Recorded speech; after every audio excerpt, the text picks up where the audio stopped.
Hello అండి. Good morning. So, ఈ మధ్యన నాకు ఓ వ్యక్తి ఫోను జేసి, "అన్న రోజు రోజుకి వ్యవస్థ మీద మనకు విలువ లేకుండా పోతుంది.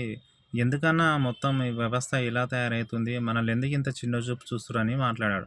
సో, అతను నేను చెప్పిన విషయం ఏందంటే, వ్యవస్థ చిన్న చూపు చూడడంలో పొరపాటు అనేది ఉంటుంది. ఎందుకంటే, ఎవడు చేసుకున్న గుంతలో వాడే పడతాడు గాబట్టి, ఈ వ్యవస్థ మనకు విలువ ఇవ్వాలంటే ముందు మనం విలువతో బతకడం నేర్చుకోవాలి. ఎలాగంటే ఈరోజు మనం వేసుకునే చెప్పుల కానుంచి, మనం వేసుకునే డ్రెస్ కోడ్ కానుంచి, మనం వాడే ఫోన్ కానుంచి, మనం వాడే బైక్ కానుంచి ప్రతి దానికి ఏది పర్ఫెక్ట్‌గా ఉండనే ఉండయి. ఇప్పుడు ఒక వ్యక్తిని చూసినప్పుడు తన డ్రెస్ కోడ్‌ని చూసి ఏమంటాము? డ్రెస్ సరిగ్గా లేకపోతే డ్రెస్ బాగాలేదు అని అంటాం. బండి బాగాలేకపోతే బండి బాగాలేదు అని అంటాం. ఫోన్ బాగాలేకపోతే డిస్‌ప్లే పగిలిపోయింది అదేం ఫోను అంటాం. అంటే ఇలా ఏది పర్ఫెక్షన్‌గా ఉండనప్పుడు ఆ మనిషిని బాగాలేదనే అంటారు.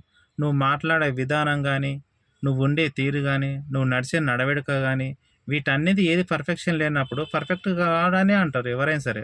అందుకనే మనకు విలువ ఇవ్వాలన్నా, మనం విలువతో బతకడం నేర్చుకోవాలి. మనం విలువతో బతికితేనే మనకు విలువ దొరుకుతుంది.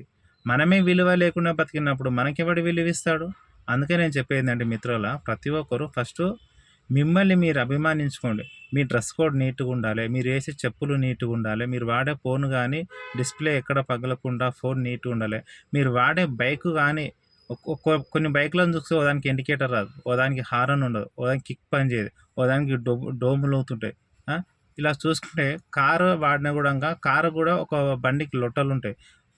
ఇట్లా చెప్పుకుంటూ పోతే పర్ఫెక్ట్‌గా ఏది ఉండదు. పర్ఫెక్ట్‌గా ఉండనోడిని చూసి ఎవరైనా సరే పర్ఫెక్ట్ కాదనే అంటారు. అందుకని నేను చెప్పేందంటే, అన్ని విధాలా మనం పర్ఫెక్షన్‌గా ఉంటేనే మనకు ఎవరైనా సరే విలువిస్తారు. ముందు నిన్ను నువ్వు అభిమానించుకొని, నీ జీవితాన్ని పర్ఫెక్ట్‌గా కొనసాగించు. అప్పుడు నిన్నెవరైనా అభిమానిస్తారు. Thank you my dear friends. So, అది విషయం.